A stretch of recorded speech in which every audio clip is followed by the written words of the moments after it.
to my channel. Today's going to be more of like a rambling kind of video.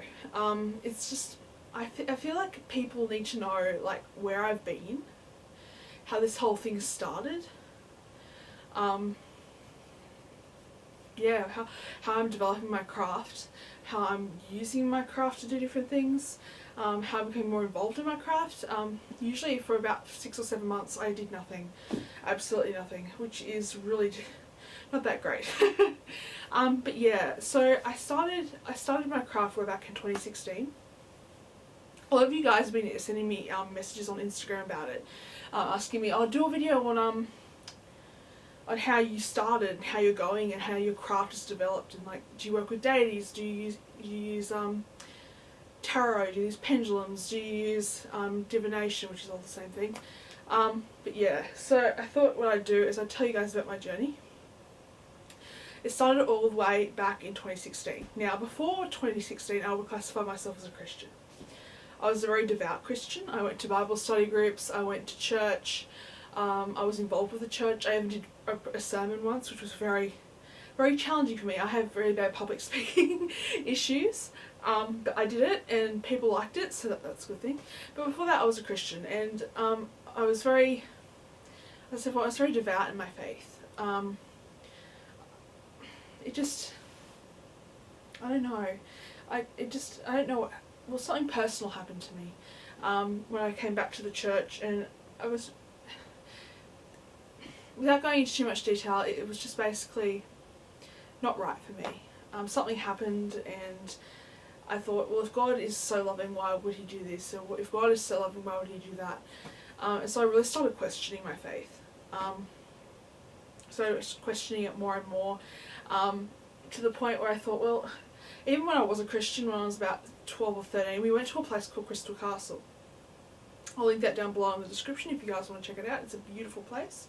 Went to a place called Crystal Castle, and I was very secretly, I was a very devout, as I said, I was a Christian at the time, but at the same time I was, I had a little interest about crystals and new age things at the age of 12, 13. So of course I didn't know what they meant. I didn't know what the chakra system meant. I didn't know what crystals do, how they help, how they benefit certain things. So yeah, so from about the age 12 to about 16, I was very interested in crystals. But at the same time I thought, no, this isn't Christian, I'm not going to look into it because it's not right, as you guys might, not you guys, but you know, you'd probably not call it right. So I then got involved in a church for a few years, and yeah, it was very, something happened and they were very judgmental about it towards me, and it just didn't fit, it didn't click. So I left the church, and I became agnostic for a while, saying that I do believe in a God, but I'm not exactly sure he exists or what he looks like or manifests like. Stuff like that. So for a while I was an agnostic, and I was fine with that for a while.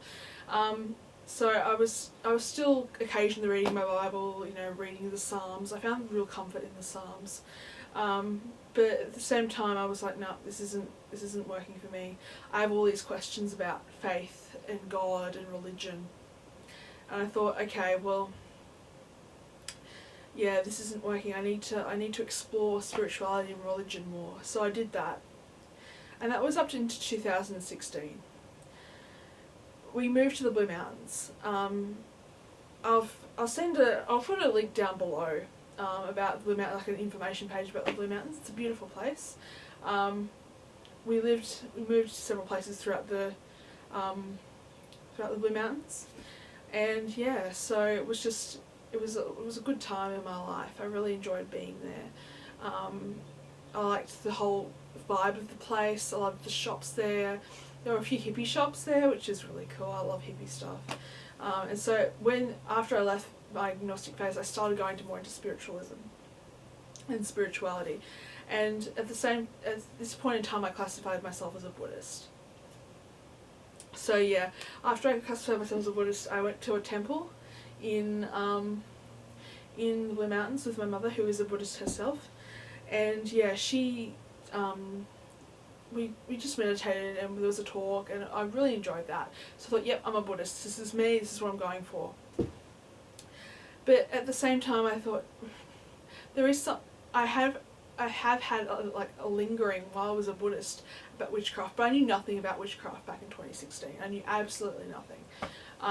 So it was kind of hard to transition from Buddhism into paganism, Wicca, whatever you want to call it. So I did a tarot course with a lady and a couple of her friends, and we were talking about religion, and she said to me, "Oh, I heard you're interested in paganism and Wicca and witchcraft and all that. Would you like to join us for a ritual next week?" Which was, at that point, it was the Yule, which is the winter solstice. And it gets cold in the Blue Mountains. This is when I was still living in the Blue Mountains. And it was so freezing. But this is the time where my first ritual came about. And I arrived there, I didn't know what to expect, honestly. I thought, is this going to make me feel uncomfortable? What am I going to do if I do feel uncomfortable? You know, stuff like that coming through. And at the same time, I tried to be open-minded about it. So yeah, I tried to be open-minded about it, and when I got there, it was so welcoming. I instantly felt welcomed. I felt, oh my gosh, this place is amazing. What we do is, where the rituals were held when I lived in the Blue Mountains at the time, was a community garden, which was absolutely lovely, because whenever we did ritual there, you could see the gardens going through the cycles of the seasons and all of that. So it was absolutely beautiful.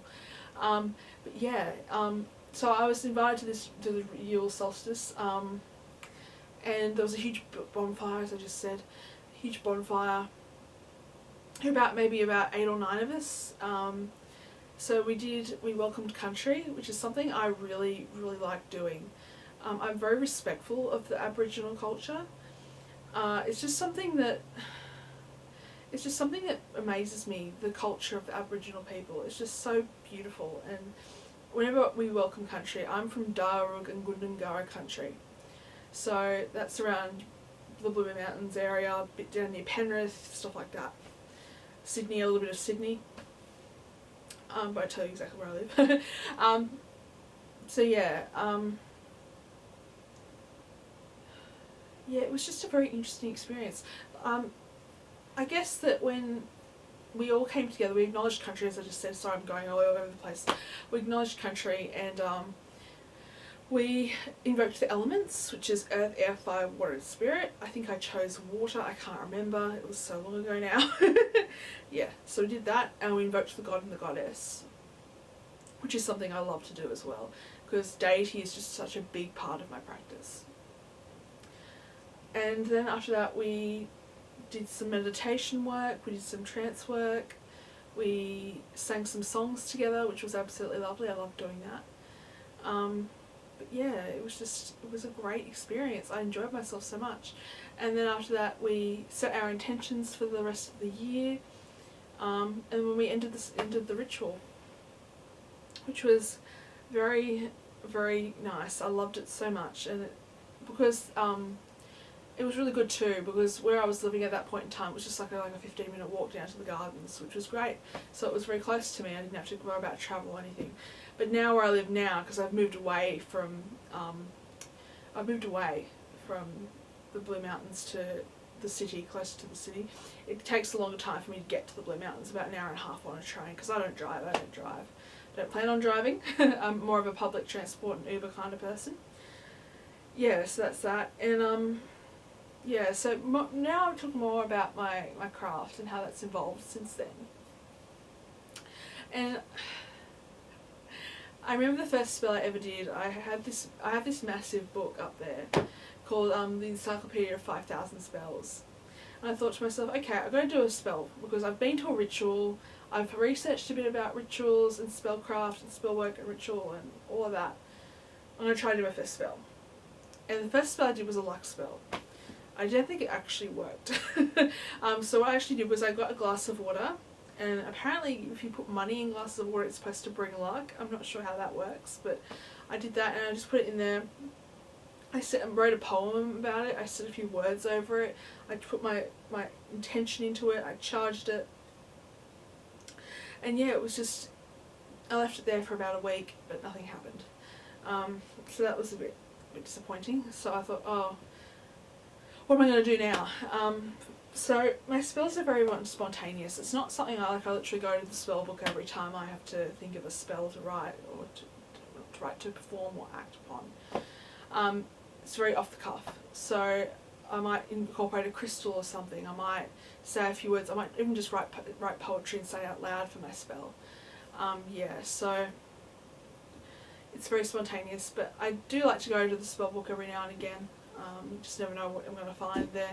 There's hundreds, there's thousands, it's 5,000 spells. That's quite a lot to get through. So yeah, what else can I say?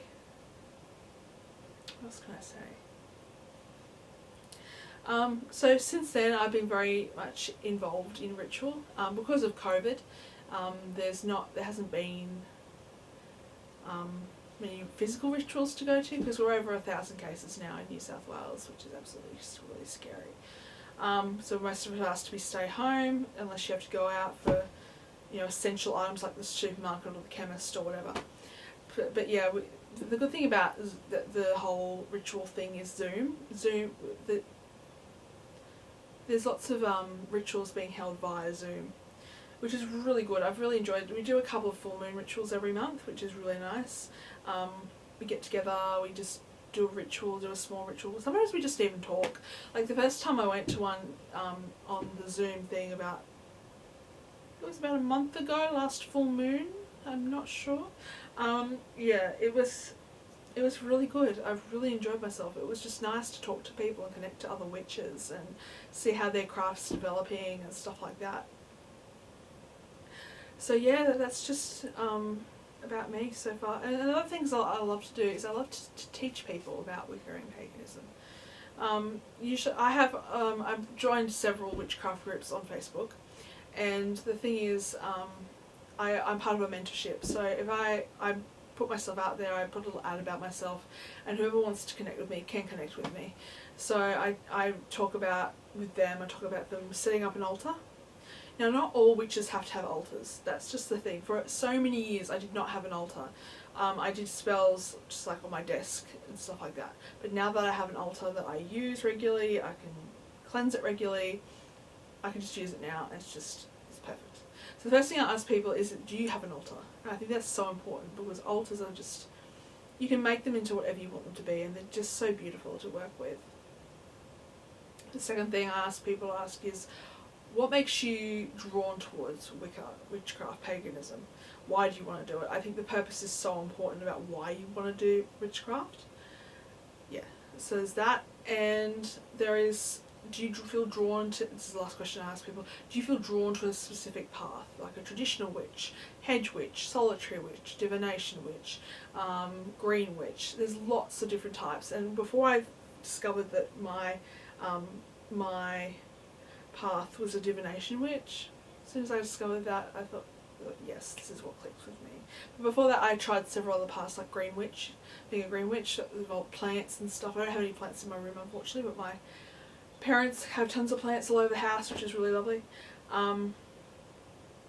So green witch, I tried being a solitary. I am solitary at the moment, obviously, because of COVID. Traditional witch, so following the traditional path. I'm not too sure about that. I have to research a bit more about that. But yeah, and then there's I can't remember what the one I was going to say. Yeah, so there's a couple, and I think for people who are starting out, you need to experiment a bit, and you need to do. That's the other thing I ask people is, have you done much research about witchcraft, Wicca, paganism, whatever you want to call it? Have you done much of that sort of thing? I think that's very important too. So yeah, I ask them those questions, and then I help them along achieving a goal, getting into it, that sort of thing. Yeah. So I really enjoy mentoring. I really want to do more of it. Just not many people have seen my ad yet. There's so many ads. There's over like 300 ads for people who are like classifying themselves as mentors and stuff like that. But yeah, it's interesting. I love helping people on this spiritual path, and hopefully when COVID's over, I'm going to get a job, and I'm hoping to get a job in a new age shop, because that's just where my passion lies. I just love helping people. I love teaching people about things, stuff like that. I actually had this idea of one of the new age shops where I live. They have a little workshop area. I was thinking maybe I should start teaching Wicca and tarot and divination and stuff like that to people who want to learn more. So yeah, that's just how I've been, and this is the whole thing of my craft. So yeah, that's about it really. Give us a thumbs up, that'd be great, and I'll see you guys later.